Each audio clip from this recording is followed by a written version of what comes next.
이 자리에 나와 예배한 우리 모든 성도님 한 분 한 분이 이 시대의 제자로서 제가 이 시대의 마띠아입니다. 이 고백 가운데 온전히 쓰임받는 신자 되시길 주님의 이름으로 축원합니다. 교회를 보면은 다양한 사람들이 모여 있습니다. 여기도 많은 분들이 앉아 있지만 하나같이 성향도 다르고요. 기질도 다르고 고향도 다르고 부모도 다르고 다 다른 다양함 속에 모여 있습니다. 그런데 여기 모인 이유가 뭡니까? 저희가 여기 모인 이유는 예수 그리스도 이름으로 예배하기 위해서 이 자리에 모였습니다. 교회가 다양한 사람들이 모여 있지만 교회를 교회되게 하고 하나 되게 하는 하나 되게 하는 그 구심점은 철저하게 예수 그리스도라는 그분께 있음을 저희가 확인할 수가 있습니다. 그래서 예수를 사랑하고 사모하고 또 성령을 사랑하고 사모하는 사람들이 모여서 공동체를 이룬 이 공동체를 교회라고 지칭하는 겁니다. 그리고 교회에 여러 가지 특징이 있습니다. 교회의 특징은 그 머리가 예수 그리스도라는 거고요. 모인 것도 예수 때문에 모였고 그 모든 조직도 예수 그리스도의 그 말씀과 뜻 가운데서 저희가 유기적으로 모여 있고 하나하나가 공통점들을 찾으면 다 예수와 연결되는 것을 확인할 수가 있습니다. 예수님 승천 이후에도 제자들이 모였는데 이 제자들도 예수 때문에 모인 거지 예수가 아니었으면 모일 일도 없고 그들이 서로 알 일도 없습니다. 예수님께서 부르셨잖아요. 예수께서 부르시니까 그 부르심 앞에 순종해서 모였고요. 그리고 지금 또 예수가 승천하신 이후에도 여기에 모여 있는 거는 왜 모여 있습니까?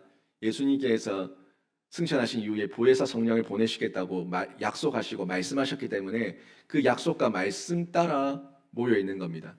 제자들 너무 다양한 사람들이에요.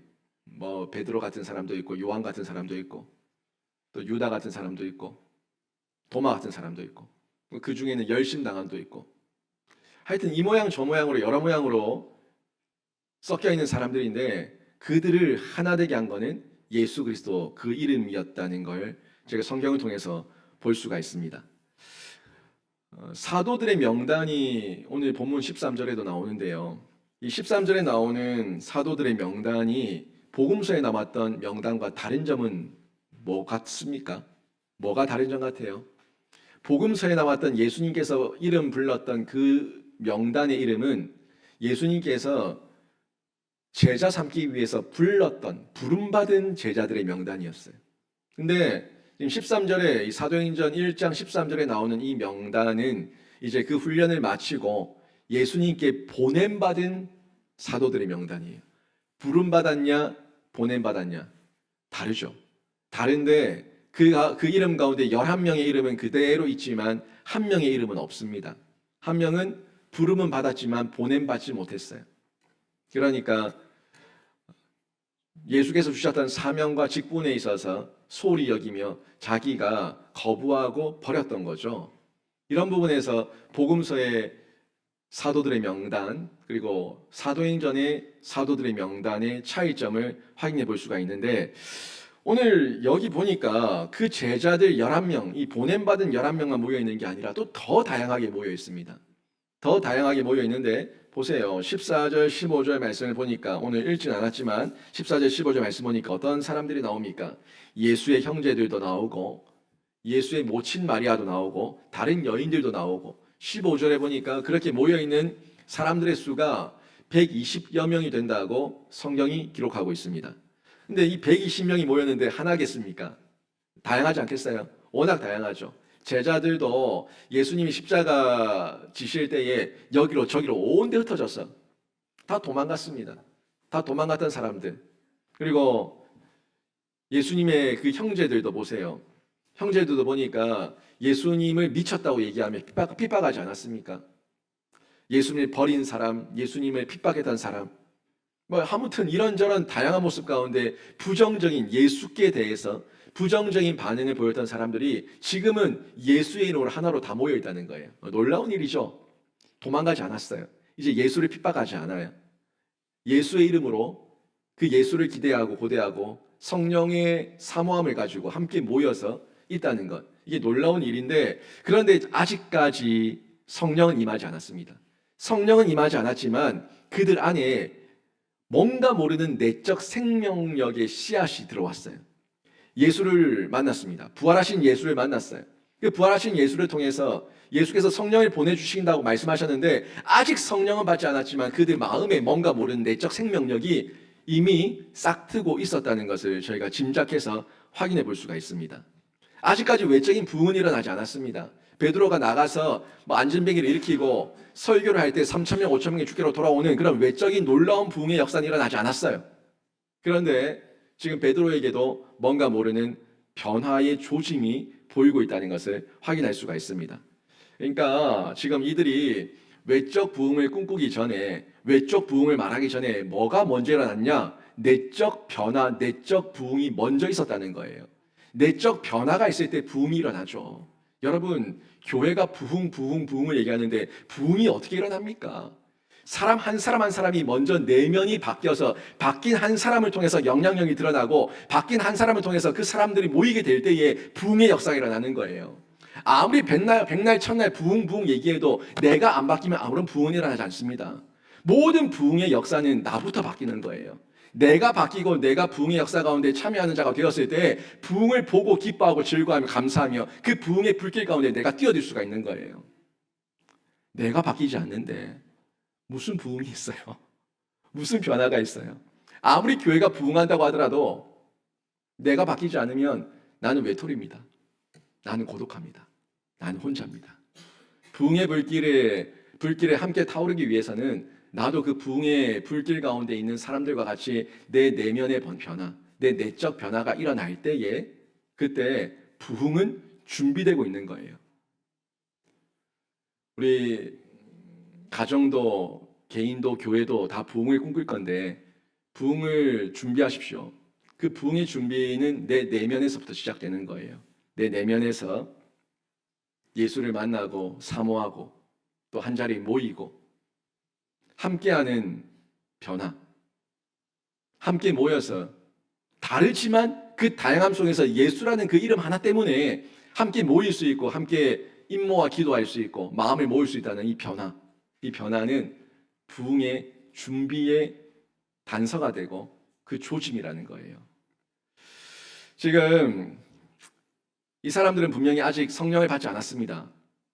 마가의 다락방에 성령이 임하기 전입니다. 그럼에도 불구하고 부활하신 예수를 만나고 나니까 그들 속에 이런 변화가 일어났는데 우리는 더하죠. 우리는 이미 성령이 임한 시대이기 때문에 우리는 사모함 가운데 부르짖고 하나님께 간구하면 성령까지 임해서 이 부흥, 놀라운 부흥의 역사는 더 빠르게, 더 확실하게 우리에게 체험될 수 있다는 겁니다. 그 인생의 변화 분명히 일어납니다.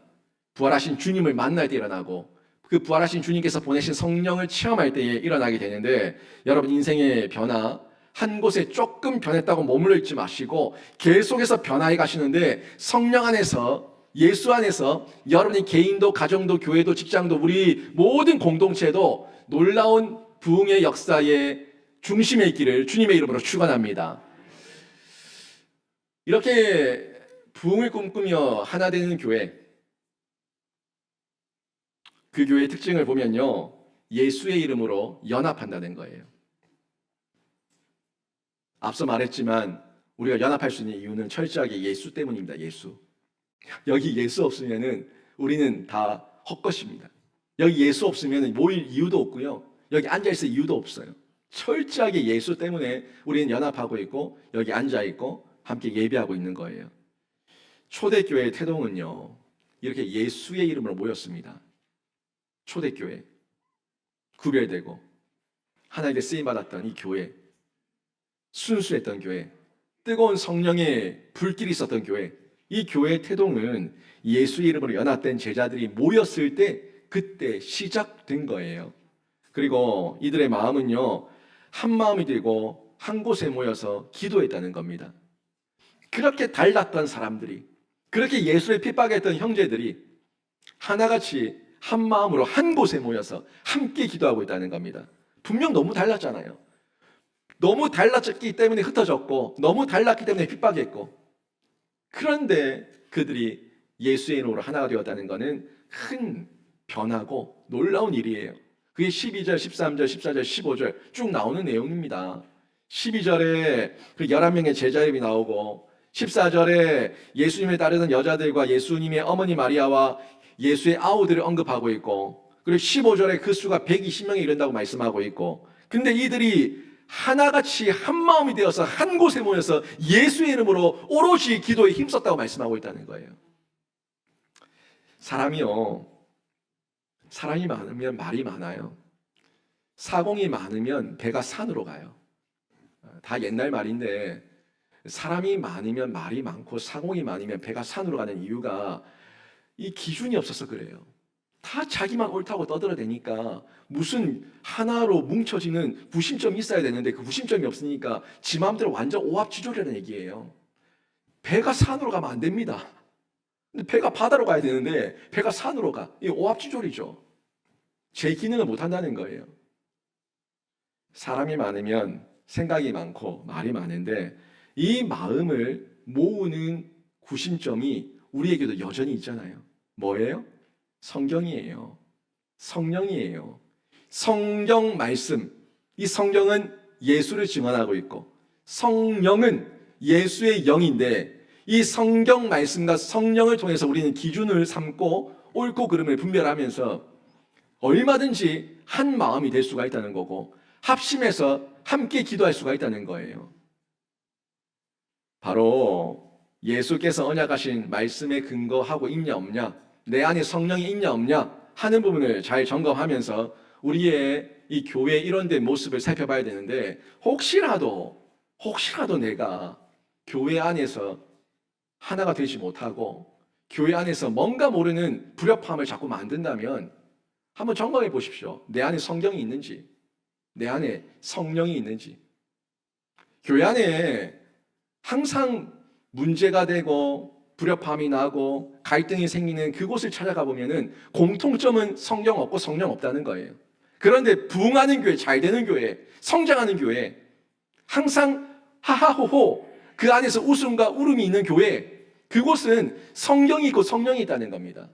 내 입은 좀 다물고 내 입은 닫고 내 입에서 성경 말씀이 많이 나오고 성령께서 탄식하시는 그 기도의 소리가 많이 나올 때에 그 기도를 통해서 교회가 안 될 수가 없는 거예요. 교회가 부흥하지 않을 수가 없는 거예요. 성경과 성령이 인도해 가는데 어떻게 교회가 쇠락할 수가 있냐는 거죠. 성경 말씀을 기준 삼고 성령의 소리를 우리가 전달하며 전수하며 함께 한 마음 되고 한 마음 한 목소리로 기도할 때에 교회는 계속해서 한 피 바다 한 몸 이룬 형제요 자매요 하는 이 고백과 이 찬양을 계속해서 할 수가 있는 겁니다. 그래서 우리가 하나 되기 위해서는요, 이렇게 연합하기 위해서는 성경, 성령, 그리고 기도, 이 세 가지를 잘 점검해야 돼요. 기도도 그냥 하는 기도가 아니라 정말 성경대로 기도하고 있냐, 성령께서 주시는 그 탄식으로 기도하고 있냐 하는 부분을 살펴봐야 되는데, 기도까지, 성경, 성령, 기도까지 이 세 가지는 우리의 마음을, 생각을 하나로 모으는 하나님께서 주신 은혜의 방편들입니다. 이 은혜의 방편들을 잘 활용하면서 우리가 초대교회의 모습을 배워야 되는데요. 14절도 보세요. 14절 보니까 이런 말씀이 나오죠. 여자들과 예수의 어머니 마리아와 예수의 아우들과 더불어 마음을 같이하여 오로지 기도에 힘쓰더라. 지금 이들은 자기 혼자, 자기들끼리 각자 기도하고 있는 게 아니에요. 자기들끼리 다양하게 기도하고 있는 게 아니에요. 더불어 함께 마음을 같이하여 오로지 기도에 힘썼다고 얘기하고 있습니다. 기도는 하는데 기도가 하나님 뜻과 다르고, 기도는 하는데 뭔가 보편적인 하나님의 은혜가 없고, 기도는 하는데 그저 세상적인 방법에 주술을 외우듯이 하는 기도라면 그 기도는 응답 없습니다. 기도를 하더라도 더불어서 마음을 같이 해서, 이 마음은 성령의 마음이고 예수의 마음이고 아버지의 마음이고, 그게 성경 안에 기록되어 있으니까 성경 안에서 깨달은 대로 성령께서 마음 주시는 대로 오로지 기도할 때에 그 기도는요, 중언부언하는 기도가 아니라 기도의 아름다운 음률이 됩니다. 지금 이들의 기도는 합심 기도예요. 함께하고 있는 기도예요. 몰입하는 기도예요. 온 마음을 다 쏟아서 전심으로 함께 기도하고 있습니다. 우리가 새벽에 각자도 기도할 수 있겠지만 또 금요일 같은 날 함께 모여서 합심 기도도 하잖아요. 기도 제목을 던지고 기도 제목을 읽고 기도 제목 화면에 보여주면서 함께 합심 기도하지 않습니까? 합심 기도할 때에 기도하는 중에 내 입으로 각자가 기도하고 있지만 그 기도는 아주 아름다운 음률이 된다는 거예요. 기도의 향기가 되고 기도의 이 제물이 되어서 하나님께서 흠양하신다는 겁니다. 여러분 들어보셨을 거예요. 기도 합주에. 기도 합주에는 무슨 오케스트라의 어떤 실제 악기를 켜는 게 아니지 않습니까? 기도의 합주는 우리 모두가 악기예요. 하나님께 드려지는 악기예요. 우리 한 사람 한 사람이 하나님께 드려지는 기도를 올려드리는 중에 우리들의 기도가 하나가 되어서 올라갈 때에 아름다운 음률이 된다는 거예요. 흠양하신다는 거죠. 하나님의 찬양이 된다는 겁니다. 그게 기도 합주예요. 기도 합주. 이 기도를 지금 14절 보니까 여러 사람들이 함께 모여서 한 마음으로 더불어서 오로지 기도에 힘썼다고 기록하고 있어요. 사람이 그렇잖아요. 사람과 사람이 말을 하는데 말이 안 통하는 사람이 있어요. 말이 안 통하는 사람은 진심이 안 통해서 그래요. 내 생각과 내 마음이 안 통해서 그런 거예요. 암만 첫날 만나 얘기해도 가슴을 쳐. 아이고 답답해라. 맨날 도로 원점이야. 그 생각이 사고가 꼬여있고 부정적이고 베베베베 꼬여있는데 풀어지지가 않는 거예요. 늘 그 자리에 그 자리. 사람도 진심이 통해야지 말이 통합니다. 말이 안 통하는 사람하고 얘기한다는 건 결국 마음이 다르다는 얘기예요. 여러분이 하나님과 통하기를 원합니까? 하나님과 통하기를 원한다면, 하나님과 대화가 되기를 원한다면 하나님 아버지와 진심이 통해야 되는 거예요. 하나님의 아버지의 마음이 진심이겠습니까? 내 마음이 진심이겠습니까? 하나님의 아버지의 마음이 영원하겠습니까? 내 마음이 영원하겠습니까? 내 마음을 꺾고 아버지의 마음을 헤아리고 아버지의 말씀을 듣는 게 그게 지혜로운 거예요. 내 마음은 워낙 변덕스럽고 이랬다 저랬다 하니까 나는 믿을 게 안 돼요. 내 입을 다물고 아버지의 음성을 듣고 아버지의 마음을 깨달아서 하나님의 진심이 내 마음에 부어질 때에 하나님의 음성을 듣는 중에 하나님의 뜻대로 기도하면은 마음이 통하는 거예요. 대화가 되는 거예요. 하나님과 대화가 된다는 건 기도가 된다는 거예요. 여러분 기도가 안 된다. 그때는 정확하게 얘기하면 내가 하나님과 멀어져 있다는 거죠. 목사님 기도가 안 돼요. 누구 잘못이에요? 기도가 안 되게 한 하나님이 무슨 장난질을 했어요? 내 마음이 부정적이고 내 마음이 답답하고 내 마음이 주님과 떨어져 있으니까 주님과 통하지 않으니까 기도가 안 되는 거예요. 대화가 안 되는 거예요. 사람과 사람도 진심이 통해야 대화가 되는 것처럼 여러분과 하나님 사이에 진심이 통해서 여러분이 하나님과의 대화, 그 기도가 점점 지경이 넓혀가며 뚫려지고 여러분의 마음도 시원케 되고 하나님 아버지의 마음도 시원케 하는 그런 아름다운 복된 기도가 되기를 주님의 이름으로 축원합니다. 답답한 기도하지 말고 정말 주님 아버지 마음을 시원케 드리는 기도, 하나님께 영광되고 나에게 큰 기쁨이 되고 이런 기도를 저희가 드려야 되지 않겠습니까? 지금 그들이 예수의 이름을 함께 모여서 그 오로지 한 마음으로 기도를 하고 있다는 거예요. 예수의 이름으로. 내 마음으로 기도하지 말고 예수의 마음으로 기도하고 예수의 이름으로 기도하는 거예요. 우리가 끝날 때도 마지막에 예수 그리스도 이름으로 기도드립니다 라고 하지 않습니까? 정말 예수 그리스도 이름으로 기도를 드렸다면 예수의 이름으로 예수의 말씀으로 기도의 내용을 채웠는가 확인해 보라는 거예요. 채운 거는 온통 세상의 탐욕만 채워놓고는 마지막은 예수의 이름으로 기도드립니다 하면은 헛방, 의미가 없다는 거예요. 아무 의미가 없어요. 이렇게 하나님과 통하는 가운데 기도를 하게 되니까 지금 신이 났어요. 여기 모여있는 사람들이 신이 난 거예요. 그래서 기도의 기쁨을 누리니까 예수님이 승천하신 이후에 이들이 다 모여가지고 기도를 시작했는데 언제까지 기도한 줄 아세요? 10일 동안 모든 걸 뒤로 하고 오로지 여기에 모여서 기도만 한 거예요. 오순절 성령 강림이는 그때까지 10일 동안 기도를 하는 겁니다.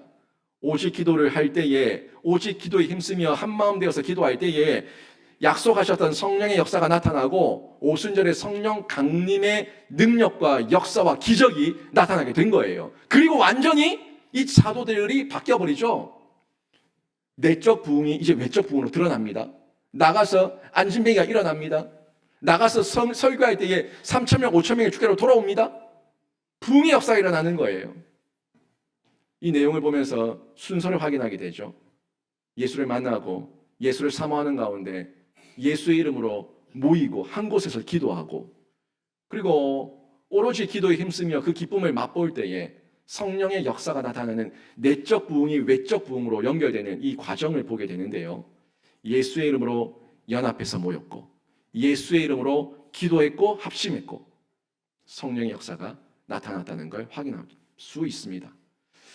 우리 성도들 한 분 한 분 기도하시는데, 우리 교회 함께 기도하는데 우리들의 기도가 중언부언하는 기도가 아니라 초대교회처럼 예수의 이름으로 모여서 예수의 이름으로 기도할 때 예수의 능력이 나타나는 복된 기도, 능력 있는 기도, 기적이 있는 기도가 되길 주님의 이름으로 축원합니다. 이 예수의 이름 가운데 연합 중에 있을 때에 이런 기쁨과 감격을 누릴 수가 있죠. 그리고 초대교회가 태동하게 되는데 예수의 조직이에요. 교회는 내가 만든 조직이 아니라 예수 그리스도를 머리로 모신 조직이에요. 예수 그리스도가 주인 된 교회예요. 이걸 늘 기억하셔야 되죠.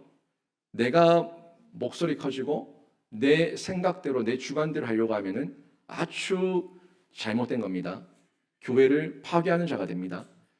교회의 조직은 예수께서 세우신 질서대로 있다는 걸 제가 잊으면 안 되는데요. 예수의 이름으로 연합된 교회라고 해서 다 같은 모습은 아니에요. 그렇죠? 우리가 예수 믿는다고 여기 앉아있지만 다 같아요. 성향이 같아요. 기질이 같아요. 다 달라요. 이름도 다르고 성도 다르고 얼굴도 다르고 부모도 다르고 성향 기질 다 다르고 하나같이 달라요. 다양해요. 너무너무 다양해요. 너무너무 다양하지만 각자에게 주어진 은사와 재능과 성향과 기질과 이 모든 것들이 예수 이름 안에서 질서 있게 유기적으로 조화를 이루고 있다는 거예요. 조화롭게 조직되어 있다는 거예요. 놀라운 일입니다. 사람들은요, 이렇게 다른 게 싫어서 끼리끼리 모여요. 끼리끼리 계모임을 만들고 끼리끼리 동아리를 만들고 끼리끼리 모이는데, 우리 교회는 이상하게 다양한 모습, 은사, 재능, 성향, 기질 너무너무 다양한데 질서 있게 유기적으로 모여서 아주 조화를 아름답게 이루고 있다는 것, 이게 교회의 또 다른 특징이죠. 너무 다른 사람들이 많이 모여있지만 우리 교회 안에 질서가 있습니다. 그 질서는 예수를 믿는 사람들이 질서를 지키고 있는 거예요. 예수를 믿는 사람들이 말씀 따라 성령 따라 기도하며 그 질서와 틀을 지키고 있는 거예요. 근데 이게 깨지면은 내가 잘났다, 네가 잘났다, 뭐 내가 똑똑하다, 네가 못났다, 서로 싸우고 난리가 나죠. 이 고린도 교회. 은사 따라 자기만 드러내고 내가 똑똑하다, 네가 똑똑하다 막 싸웁니다. 아니, 눈과 코가 어떻게 같은 기능이 다른데, 귀와 입이 어떻게 같은 기능인가 다른데, 귀는 듣는 기능이고 입은 말하는 기능인데, 눈은 보는 기능이고 코는 냄새 맡는 기능인데, 손은 일을 하는 기능이고 발은 걸어 다니는 기능인데, 아니 어떻게 달라요? 손으로 걸어 다닐 겁니까? 발로 일할 거예요? 못해요. 우리의 몸이 다 달라. 모양 하나하나가 다 다르고 너무 다양한데 유기적으로 하나로 조화롭게 조직을 이뤄서 각자의 한 몸으로서의 기능을 감당하고 있지 않습니까? 하나님의 섭리예요. 교회에 다양한 사람들이 모인 것은 은혜입니다. 복입니다. 편협한 교회가 아니라 좀 더 보편적 교회로 하나님께서 쓰시는 다양한 모습 가운데 지경을 넓히라고 주신 하나님의 놀라운 은혜고 은사예요. 이게 기쁨으로 받아야 되는 거죠. 나랑 다른 모양의 눈과 코와 귀와 손과 발을 보고 천하다고 할 것이 아니라 귀하다고, 정말 귀하다고, 복되다고, 아름답다고, 고맙다고, 감사하다고 이렇게 얘기해 주는 게 교회의 질서예요. 고린도전서 14장 33절 말씀 같이 한번 읽어보겠습니다. 같이 한번 읽겠습니다. 시작. 하나님은 무질서의 하나님이 아니시요 오직 화평의 하나님이시니라. 아멘. 무질서는 싸움이다. 무질서는 다툼이다. 무질서는 불평, 불만밖에 없습니다. 그런데 질서가 있으면 화평이 있어요. 평안이 있어요. 조화가 있어요. 배려가 있어요. 온유가 있어요. 그래서 다르지만 싸울 일이 없어요. 우리 몸이 다 이렇게 다양한 모습 가운데 있지만 싸우지 않아요. 유기적으로 아름답게 조직하고 있어서 조금만 아파도, 손가락만 아파도, 눈에 티가 하나 들어가도 불편해요. 몸 전체가 불편해요. 몸 전체가 아파해요. 몸 전체가 그 문제를 해결하기 위해서 신경 써요. 이게 유기적 공동체예요. 하나님은 교회를 예수의 이름으로 질서 있게 조직하셨습니다. 그래서 서로를 돌아보면서 부족함이 있고 아픔이 있고 빈자리가 있으면 보완해 주게 하셨다고요. 보완해 주게. 보완해 주게 하셨어요. 그래서 이에 음식을 먹다가 음식 찌꺼기가 하나 끼어도 불편해요. 빼야 돼. 내 손이 움직이는 거예요. 내 눈이 확인하는 거예요. 다 같이 유기적으로 느끼고 움직이면서 그 불편함을 해소하는 거예요. 교회 그대로 드러납니다. 여러분, 교회를 볼 때에 서비스만 받지 마세요. 언제까지 서비스 받을 거예요? 아기 때부터 서비스를 받다가 죽을 때까지 서비스만 받을 겁니까? 서비스가 뭐냐고요? 섬김. 어린아이로 출생을 해서 신앙이 자라가면은 서비스를 받을 만큼 나중에는 누군가에게 서비스를 해주는 게 정상적인 성장이에요. 아이가 클 때는 부모로부터 서비스를 받지만 장성한 이후에는 자녀가 부모에게 서비스를 하는 거예요. 섬기는 거예요. 그게 당연한 자녀의 도리입니다. 그게 교회의 모습이에요. 그래서 내가 자라가는 중에 여러분 느꼈을 겁니다. 여러분 자라가는 그 증거를 제가 말씀드릴게요. 여러분이 자라가는 중에 교회를 두리번거리는데 쓰레기가 떨어진 게 보여. 자라고 있다는 겁니다. 낭비되고 있는 게 보여. 여러분이 자라고 있다는 거예요. 아, 저기에 교사가 부족한 게 보여. 자라고 있다는 거예요. 내가 뭔가 좀 해야겠다는 이 마음의 거룩한 부담감이 생겨요. 자라고 있다는 거예요. 자라고 있는 사람한테만 보이고 느껴지는 겁니다. 빈자리가 보인다고요. 이 빈자리를 내가 메꿔줘야겠는데, 내가 이 빈자리를 좀 대신해 줘야겠는데 하는 그 빈자리에 대한 채움에 대한 사모함과 이 마음의 바람이 생긴다는 거예요. 그게 교회의 유기적 공동체 안에서 정상적인 성장 속에 있는 일원된 성도들의 모습이에요. 지금요, 베드로와 이 여러 사도들과 또 많은 사람들이 예수의 이름으로 한 자리에 모여서 한 마음으로 기도를 하는 중에 베드로에게 눈에 뭔가 들어왔어요. 들어온 게 뭐냐면 두 자리가 비었다는 게 보인 거예요. 그 두 자리가 어떤 자리였냐면 우리가 예수의 이름으로 모였는데 여기에 예수님이 안 계신다. 그리고 여기에 우리와 함께 직분을 맡았던 그 한 명의 가룟 유다가 안 보인다. 이 두 자리가 비었다는 걸 발견한 거예요. 그리고 15절에 베드로가 형제들 가운데서 일어나서 기도하다가 일어나서 이 얘기를 하는 겁니다. 그 얘기를 16절부터 쭉 이어가면서 26절까지 얘기를 하는데 예수님의 자리는 베드로가 채울 수 있는 자리가 아니거든요. 그 사람들이 채울 수 있는 자리가 아니에요. 그래서 그 한 자리, 예수님의 자리는 성령께 하나님께 의탁하고 가룟 유다의 자리는 사람의 자리였기 때문에 우리가 채울 수 있는 자리라서 그 자리를 세우기 위해 함께 기도했고 그 기도 중에 마띠아라고 하는 한 사람을 세워서 같이 사도의 직을 감당하게 하는 거죠. 예수님의 자리는 성령의 자리니까 사람이 채울 수 없어요. 여러분 안에 예수로 충만하기를 원한다면 목사가 채워줄 수도 없고요. 그 누구도 채워줄 수 없어요. 예수의 자리는 성령께서 채우셔야 되는 자리고 우리가 함께 모여있는 이 교회 공동체 가운데 유기적 공동체 가운데 사람의 자리, 일꾼의 자리는 우리가 잘 눈여겨보고 훈련된 사람을 세워야 되는 거예요.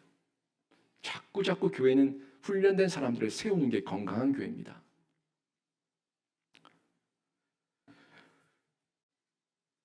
15절부터 26절까지 내용이 이 마띠아를 세워서 보완하는 내용으로 쭉 이어지는데 우리 성도 모두는 교회 일원입니다.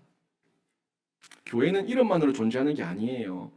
교회는 성령 받은 제자들이 함께 교회로 지어져 가야지 교회가 되는 거예요. 혼자 있다고 교회가 되는 게 아니에요. 물론 내 안에 성령이 계시니까 나를 향해서 성전이라고 말할 수 있겠지만 보편적 교회, 하나님께서 세우신 공동체 교회, 이 공동체 교회는 절대 나 혼자서 지어지는 게 아니에요. 함께 지어져 가는 겁니다. 그렇다면 교회가 사명을 감당하고 교회가 더 교회답게 쓰임받기 위해서는 어떤 사람을 세워야겠습니까? 반드시 하나님의 사람을 세울 때는 훈련받은 사람을 세워야 됩니다. 반드시 훈련받은 사람을 세워야 돼요. 연수 오래됐다고 니 해봐라. 절대 그렇게 세우면 안 됩니다. 제가 우리 교회 앞으로 설의 집사도 절대 그렇게 안 세울 거라고 제가 맹세를 합니다. 맹세를. 그렇게 중직 세우고 그렇게 일꾼 세우면은 교회가 더 시끄러워요. 더 아파요. 더 큰 문제를 만들어요. 훈련받은 사람, 훈련된 사람, 그분들을 세워야 돼요. 이 내용을 제가 하는 말이 아니라 성경이 그렇게 가르치고 있어요. 성경이 가르치고 있다고요.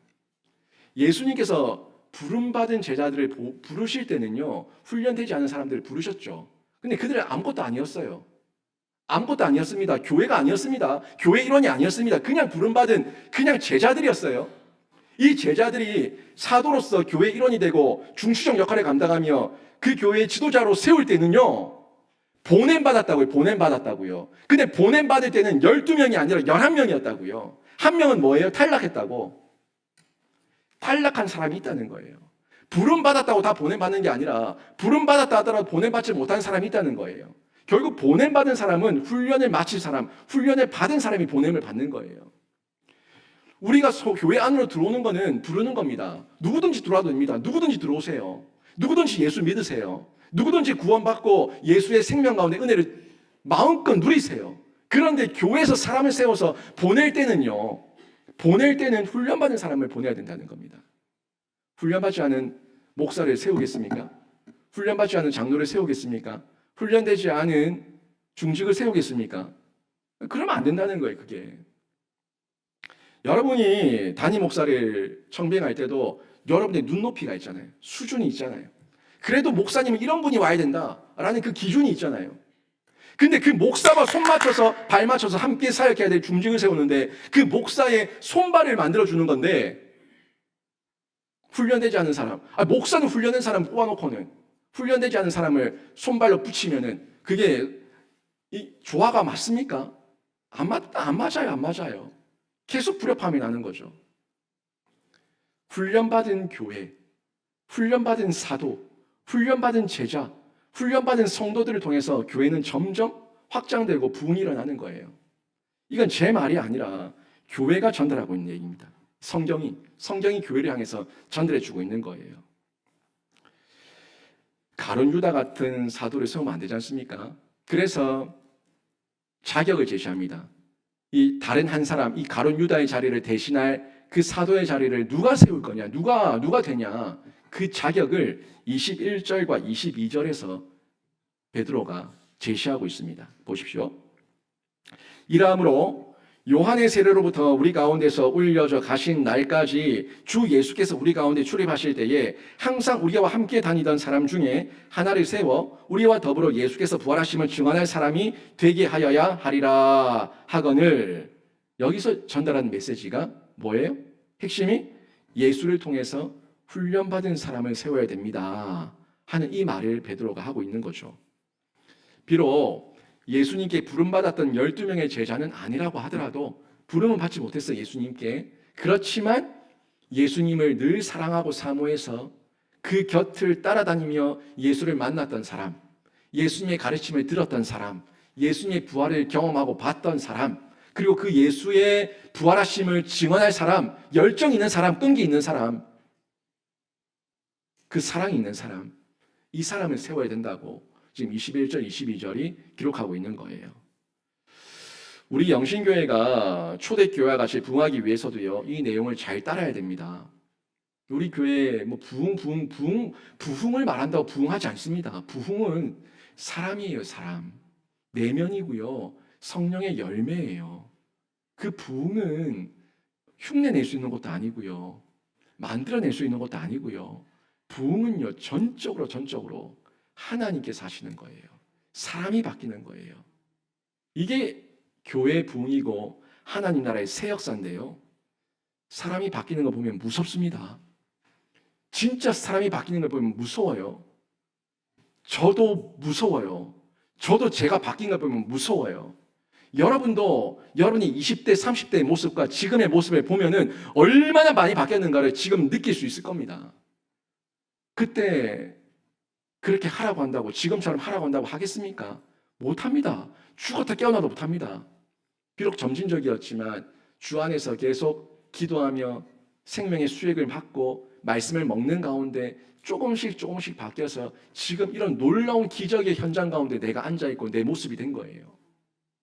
교회의 부흥은, 하나님 나라의 새 역사는요, 반드시 이렇게 바뀌어진 사람을 세워야 됩니다. 그래야지 그 사람을 통해서 또 다른 영향력이 드러나고 선한 영향력을 드러낼 수가 있다는 거예요. 그리고 하나님께 세움받은 자들은요, 부름받은 자, 세움받은 자, 보냄받은 자는 결코 가룟 유다 같은 자가 되어서는 안 됩니다. 가룟 유다는 참 비운의 사람이에요. 안타까워요. 예수님께서 가룟 유다를 버린 게 아니라 가룟 유다가 예수님을 버린 거예요. 예수님은 가룟 유다를 버리지 않았습니다.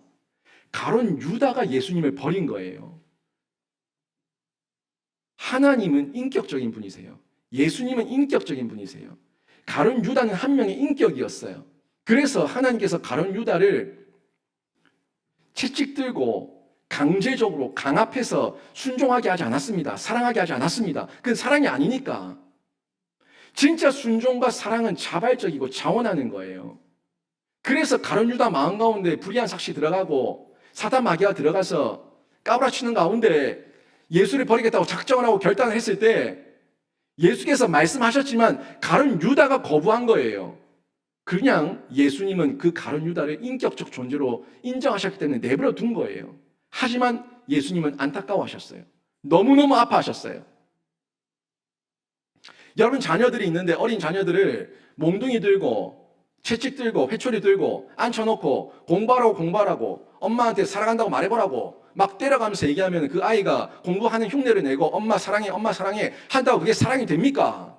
사랑이 아니잖아요. 차라리 그렇게 강압적으로 강제적으로 억압해서 사랑의 고백을 받고 싶다면 하나님께서 그냥 로봇 기계를 만들어 놓죠. 하나님 사랑합니다. 1000번, 만번, 억번 그냥 떠들어댈 수 있는 그런 음성 기계를 만들어 놓죠. 하나님만 원하셨던 그 사랑의 교제는 인격과 인격의 교제예요. 그래서 하나님께서 가룟 유다를 버린 게 아니라 가룟 유다가 하나님 버린 거예요. 우리도 마찬가지입니다. 두려운 말씀인데요. 내가 구원받았다 하면 내 안에 인격적인 반응이 나타나는 게 정상이에요. 내 마음의 인격적인 반응이 자꾸 부정적이 되고 쇠퇴하고 하나님을 의심하고 원망하고 결국에는 따라다니는 흉내는 냈지만 하나님을 떠나버린다면 가룟 유다입니다. 이런 모습을 저희가 잘 보면서 이런 가룟 유다 같은 모습을 우리 일꾼들이, 우리 중직들이, 우리 교회 재직들이 배우면 안 되는 거죠. 절대 배우면 안 되는 거죠. 17절 말씀 보세요. 베드로가 이렇게 얘기합니다. 17절에 이 사람은 가룟 유다를 얘기하는 거예요. 이 가룟 유다는 본래 우리 수 가운데 참여하여 이 직무의 한 부분을 맡았던 자라. 처음부터 부름을 받지 않은 자가 아니라 우리와 함께 있지 않았던 자도 아니고 우리와 함께 있었는데 한 부분을 맡았던 자인데 그 자가 불의한 삭세에 눈이 멀어서 하나님을 버렸다, 예수를 버렸다는 겁니다. 이게 핵심이에요. 한때는 있었어요. 근데 버렸어요. 분명히 예수님께서는 그 사람을 사랑하셨고 가룟 유다를 충성되이 여기셔서 한 부분의 직무를 맡겼습니다. 충성되이 여기셨으니까 부르셨고 한 부분의 직무를 맡기신 거예요. 하지만 자신의 탐욕에 끌려서 그 영광된 사도의 직무를 소홀히 하다가 불의한 삭스를 받고 결국에 자신의 죄책감을 이기지 못하고 자살하고 배가 터져 창자가 다 흘러나와서 비참한 결과로 죽을 수밖에 없었다. 성경은 기록하고 있는 거죠. 그리고 20절에 보니까 시편 말씀을 인용하고 있는데 한 부분이 시편 109편 8절 말씀을 인용했어요. 다윗의 예언을 인용한 건데요. 여기 보면 그 직분을 타인이 취하게 될 것이다 얘기한 거죠. 직분을 맡았지만 충성되게 여기셔서 직분을 줬지만 자기가 그 직분을 하찮게 여기고 버리니까 그 직분은 다른 사람에게 돌아갔다는 거죠. 마띠아에게 돌아갔다는 거 얘기하고 있습니다. 이게 우리에게 어떤 적용이 되겠습니까? 저는 저희 교회에 앞으로 서리 집사를 세울 때도 본인이 서리 집사도 되고 싶은 마음이 없는 분은 결코 세우지 않을 겁니다. 서리 집사 돼 달라고 사정하지 않을 겁니다. 부탁하지 않을 겁니다. 권면은 하지만 본인이 받을 마음이 없으면 없는 거예요.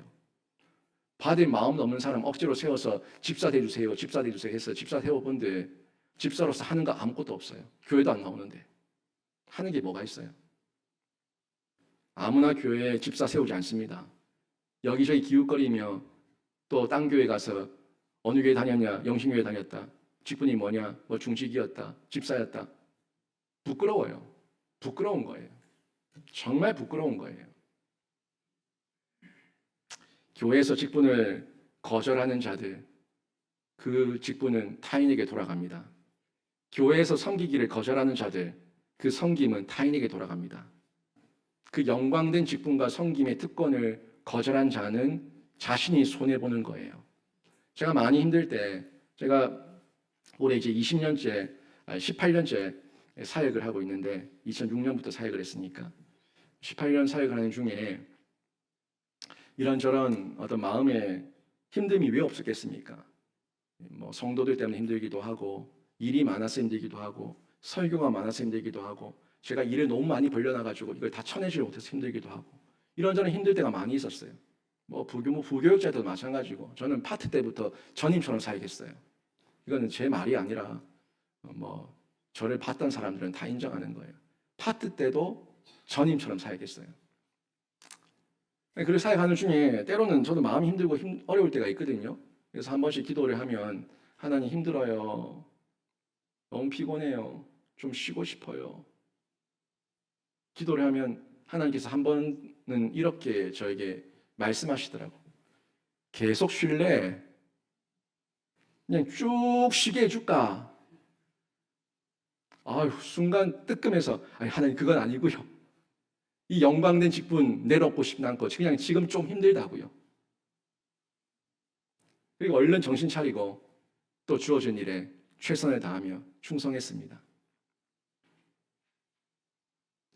계속 쉴래? 한마디로 직분 내려놓을래? 그리고 그냥 아무런 특권도 영광도 누리지 못한 채 그냥 구경꾼 될래?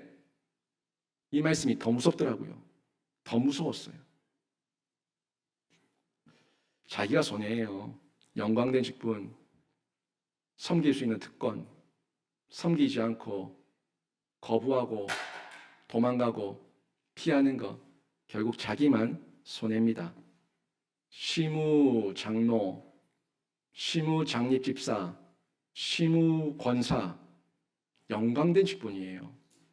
이제 그 나이에 딴 교회 가서 어디 가서 시무자 붙이겠습니까?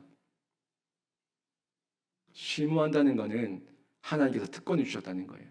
책임과 권한을 주셨다는 거예요. 시무 목사예요. 내려오면은 아무것도 아니에요. 충성되게 감당하고 내려와야지 그 뒷모습이 영광되고 아름답지 지저분하게 떠나면은 자기가 거절하고 거부하면 자기만 손해고 아무런 상급도 없어요. 가룟유다 같은 이런 모습 저희가 결코 따라가면 안 되죠. 당장은 자신의 육체가 편한 것 같고 당장은 속이 시원한 것 같고 당장은 교회에 골탕 먹인 것 같고 내 없어서 고생해봐라. 그런 못된 마음 들지 모르겠지만 하나님 나라의 일은요 하나님께서 어떻게든 이어가십니다.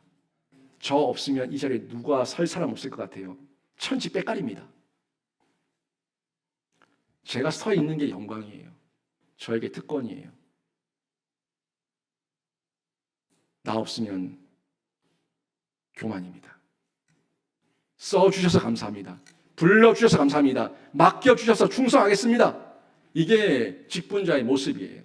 가룟유다가 그 직분을 소홀히 했을 때 그 죄책감과 그 마지막에 그 자책감이 얼마나 컸으면 자신의 생명을 끊어요. 배의 창자가 다 터져 나와서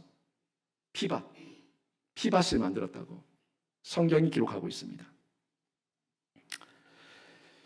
예수께서 십자가 고난을 당할 때 당장은 가룟 유다가 승리한 것 같았어요. 예수님은 죽었고 자기는 돈을 받았고 내가 승리한 것 같았지만 얼마 가지 않아서 예수님은 부활하셨고 가룟 유다는 비참한 최후를 맞이하게 됩니다. 그리고 그 자리는 이제 마띠아에게 빼앗겼고 타인에게 그 사도의 영광된 직분을 넘기고 말았습니다. 여러분, 제가 이거 한 개 전달하는데 기억하세요. 하나님은요, 신자가 회개하지 않으면 교체하십니다. 영어를 봐도 의미가 확 와닿는데 repent 하지 않으시면 replace 하신다고요. 회개하지 않으시면 교체하십니다. 목사도 회개하지 않으면 교체하시고 그 누구도 회개하지 않으면 교체하십니다. 나라와 민족도 하나님 앞에 회개하지 않고 하나님의 사명 가운데 쓰임받지 못하면 교체하십니다. 그게 촛대를 옮기시는 거예요. 회개하지 않으면 교체하십니다. repent 하지 않으면 replace 하십니다. 이거 기억하셔서 여러분, 우리는 이렇게 교체당하는 자가 아니라 늘 매일같이 하루같이 회개하는 자로 하나님께서 나를 충성되게 여기셔서 직분 맡기셨다는 이 사명 가운데 온전한 예수의 조직, 교회 공동체 안에서 충성하는 신자가 되시길 주님의 이름으로 축원합니다. 교회 조직은 예수 그리스도가 머리예요. 머리예요. 담임 목사가 머리가 아니라 예수 그리스도가 머리예요. 담임 목사도 경거망동하고 까불면 회개하지 않으면 하나님께서 교체하시는 거예요. 그리고 우리 모두는 그 공동체 안에서 제가 예수의 제자입니다, 이런 고백으로 모여있는 신자들이죠. 예수의 제자, 정말 복된 이름이에요. 그리고 특별히 이 시대는 마지막 시대거든요. 마지막 주자예요. 마지막 시대 마지막 주자. 제가 지난주에 봉화, 바통 얘기를 했는데 그 봉화와 바통을 들고 마지막 결승골을 향해서 뛰어가고 있는 마지막 주자라고요. 더 힘을 다해서, 온 힘을 다해서 뛰어가야 되는 그런 사명을 가지고 있는 마지막 시대 마지막 주자라는 걸 잊지 마세요. 마지막 주자가 온 힘을 다 쏟아서 뛰지 않습니까? 자기 젖먹던 힘까지 우리를 충성되게 여기셔서 그 마지막 시대 마지막 주자 삼아 주셨다는 것만으로도 얼마나 큰 기쁨이고 영광입니까? 우리가 이 시대를 사는 마띠아가 돼야 됩니다. 우리는 처음에 부름받았던 자는 아니었지만 다시 그 수에 들어가서 보냄을 받은 마띠아가 된 거예요. 제자가 된 거예요. 예수의 생명을 전할 수 있는 그 기쁨과 특권을 얻게 된 겁니다. 마띠아를 벗어날 때 기준 21절, 22절에 나왔는데 그 기준 두 가지로 딱 정리해 볼까요? 21절, 22절에 그 마띠아 보선의 기준을 보시면 예수를 직접 보고 체험적으로 만난 사람, 반드시 예수를 직접 보고 체험적으로 만난 사람이어야 된다고 첫 번째로 얘기하고 있고, 두 번째는 예수의 부활하심을 증언할 사람이어야 된다는 거예요. 예수를 증언하지 않은 사람은 제자가 될 수 없어요. 예수를 증언하지 않은 사람은 이 시대의 마지막 주자가 될 수 없어요. 마지막 주자는 예수를 전하는 사람이에요. 나 혼자 복받기 위해서 왔다면 종교예요. 교회 일원이 된 게 아니에요. 교회 일원은 예수의 부활하심을 증언할 사람이 이 시대의 마지막 주자고 신자고 제자예요. 이 두 가지를 전달하고 있는데 이 조건을 지금 저와 여러분이 다 갖췄습니다. 저와 여러분이 다 갖췄다고요. 이미 우리는 성령을 통해서 성령 받은 시대를 살고 있지 않습니까? 이때는 성령 받기 전이었기 때문에 예수를 받냐 안 받냐 이게 중요했지만 지금은 성령이 우리 안에 있기 때문에 이미 예수와 직접 동행하고 있어요. 임마누엘 동행하고 있어요. 그래서 직접 보고 체험하고 내 안에서 성령의 음성을 들으며 예수의 말씀 따라 걸어갈 수 있는 그 시대를 우리가 살아가고 있다는 겁니다. 그리고 그 성령이 내 안에 내주하고 있으니까 그 예수의 부활하심에 대해서 증언하는데 나에게 거리낌이 없는 거예요. 용기가 있는 거예요. 순교를 하는 거예요. 담대한 거예요. 마띠아의 보선 기준, 성령 시대를 살고 있는 저와 여러분에게 하나님께서 성령, 보혜사 성령을 통해서 이미 허락하셔서 우리가 이 모든 조건에 충족이 된 겁니다. 이제 우리는 확신 가지고 예수의 제자답게 예수의 부활을 증언하면 됩니다. 우리는 예수를 본 정도가 아니라 내 안에 예수로 충만하다고 노래하고 찬양하는 사람 아닙니까? 내 안에 예수로 충만하다고. 본 정도가 아니에요. 충만하다고 내 자체가 예수와 연합된 접속 가운데 하나됨을 이루고 있다고 고백하는 사람들, 그 충만이에요. 그 충만을 우리는 찬양하며 노래하는 사람들인데, 우리가 저 마띠아의 기준에 못 들 게 뭐가 있어요? 봤죠, 체험했죠, 증언하고 있죠. 우리 모두가 이 시대의 마지막 주자로 쓰임받을 수가 있는 겁니다. 모든 택정과 칭의와 사명 주심은 전적인 성령의 역사이고, 성령께서 우리를 충성되게 여기셔서 맡기신 사명이라는 걸 저희가 기억하고 이 시대를 신자답게 제자답게 살아가야 되는 겁니다. 세상은 늘 우연을 말합니다. 늘 우연이다. 우연을 얘기하는데 우리는 우연이 아니에요. 이 자리에 앉아 있는 것도, 우리가 지금 예수 믿은 것도 우연이 아니라 하나님의 섭리인 줄로 믿습니다. 26절에 보니까 그 마띠아를 뽑을 때에 제비뽑기로 뽑아요. 제비뽑기를 뽑는데 이것도 하나님의 섭리였어요. 근데 이 제비뽑기를 뽑는 거에 대해 가지고 지금도 제비뽑기를 하지 않아요. 우리 교단도 일전에 잘못된 전례였는데, 총회장을 뽑을 때 제비뽑기를 뽑았어요. 근데 이게 잘못됐다고, 신학적 문제가 있다고 토론하고 얘기하고 결국 결론을 해치워서 지금은 제비뽑기 하지 않습니다. 지금은 투표합니다. 공정에 투표합니다. 왜냐하면 그때는 성령 받기 전이었어요. 그래서 하나님의 그 최종적인 선택을 묻는 최선의 방법이었지만, 지금은 성령 시대예요. 성령께서 우리에게 지혜와 계시의 영을 주셨습니다. 지혜와 계시의 영을 주셔서 우리 모두에게 신앙의 양심이 있기 때문에 그 신앙의 양심을 따라서 투표하는 거예요. 담임 목사 뽑을 때 제비뽑기 합니까? 안 하죠. 장로 선출할 때 제비뽑기 합니까? 안 합니다. 왜? 우리는 성령 시대를 살고 있는 지혜와 계시의 영을 받은 사람들이기 때문에 그 신앙적 양심에 따라서 저희가 투표를 하는 거예요. 근데 투표를 하면은 득표율이 달라. 성령이 일정하지 않은 게 아니라 우리의 신앙의 수준이 달라서 그런 거예요. 이해되세요? 성령께서 역사하시면은 뭐 전부 다 100% 나와야 되는 거 아닙니까? 아니요. 다양한 사람들이 있고, 어린아이 젖먹이 신자도 있고 장성한 신자도 있어서 신앙의 성숙도가 달라서 투표의 결과가 다를 뿐이에요. 하지만 최종적인 결과는 성령께서 역사하시고 섭리 가운데 주관하십니다. 우린 그걸 믿는 거예요. 하지만 신자의 수준은 다르지만 그 수준 따라서 성령께서 역사하시고 최종적인 선택을 해 주실 걸 믿고 우리는 그 지혜와 계시의 영을 의지해서 투표하는 거예요. 이 총회장 선출하고 담임 목사 공동회의 투표하고 장로 선출하고 다 하는 거죠.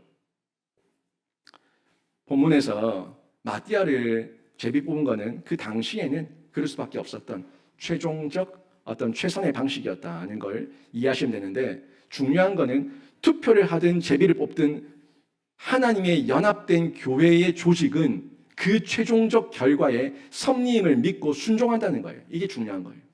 순종합니다. 모든 사람이 그 결정에 순종한다는 거예요. 매우 질서 있는 모습이죠. 제비 뽑기하고 나서 막 투덜대고, 투표하고 나서 내 결과들 안 나왔다고 투덜대고, 그런 게 아니라 결과에는 최종적인 승복, 하나님께서 역사하셨습니다. 하나님의 섭리입니다. 질서 있게 따르는 거죠. 이처럼 부흥하는 교회는요, 하나님의 질서에 순종할 뿐만이 아니라 내가 이 시대의 마띠아임을 인식하고 복음 전파에 뛰어든 제자들이 많은 교회가 부흥하는 교회인데, 우리 영신교회가 그런 교회가 되기를 주님의 이름으로 축원합니다. 여러분, 내 신앙의 부흥을 기대합니까? 여러분 가정의 부흥을 기대합니까? 여러분 교회의 부흥을 기대합니까? 우리가 모두 나의 부흥, 가정의 부흥, 교회의 부흥, 공동체의 부흥을 꿈꾸고 있다면 내가 바로 이 시대의 마띠아라는 의식을 먼저 확고히 해야 됩니다. 나부터 이 시대의 마띠아입니다라는 그 자세를 가지고 내가 있는 자리에서 나부터 변화되는 변화가 일어나야 되는 거예요. 나부터 예배가 없는 곳에서 예배를 해야 되는 거예요. 예배가 없다고 퍼즐 앉아있지 말고 나부터 예배하고 나부터 변화되면은 거기에 변화의 불길은 영향력이 되어서 퍼져나가는 거예요. 내가 이 시대의 마띠아입니다. 이 인식 확고히 하십시오. 예수의 이름으로 하나 되어서 한 마음으로 또 모이셔가지고 오로지 기도에 힘쓰기에 여러분이 온 마음을 다하시기를 바랍니다. 그리고 교회 질서 아래에서 교회 일원이 되시고 마띠아와 같이 부름받은 제자임을 늘 인식하면서 복음 전할 수 있는 기회가 주어진다면 더욱더 복음 전하는 데 뛰어드시고 힘껏 증거하는 신자가 되시길 주님의 이름으로 축원합니다. 오늘 말씀 정리합니다. 교회 이름으로 교회는 연합되어 있습니다. 예수의 이름으로 교회는 연합되어 있고 모이고 예수의 이름으로 기도하는 거예요. 그리고 예수의 머리를 우리 교회의 머리라 인정하면서 조직하고 교회가 질서 있게 모여서 함께 순종하고 있는데 예수의 제자죠. 그러니까 감사하고 순종하는 겁니다. 이게 신자예요. 따라합시다. 제가 이 시대의 마띠아입니다. 제가 이 시대의 마띠아입니다. 여러분이 정말 이 시대의 마띠아임을 인정하면서 예수의 이름으로 더욱더 모이시고 기도하시고 순종하셔서 여러분 통해서 복음은 더욱더 편만하게 전해지는 선교적 교회가 되기를 주님의 이름으로 축원합니다. 아멘.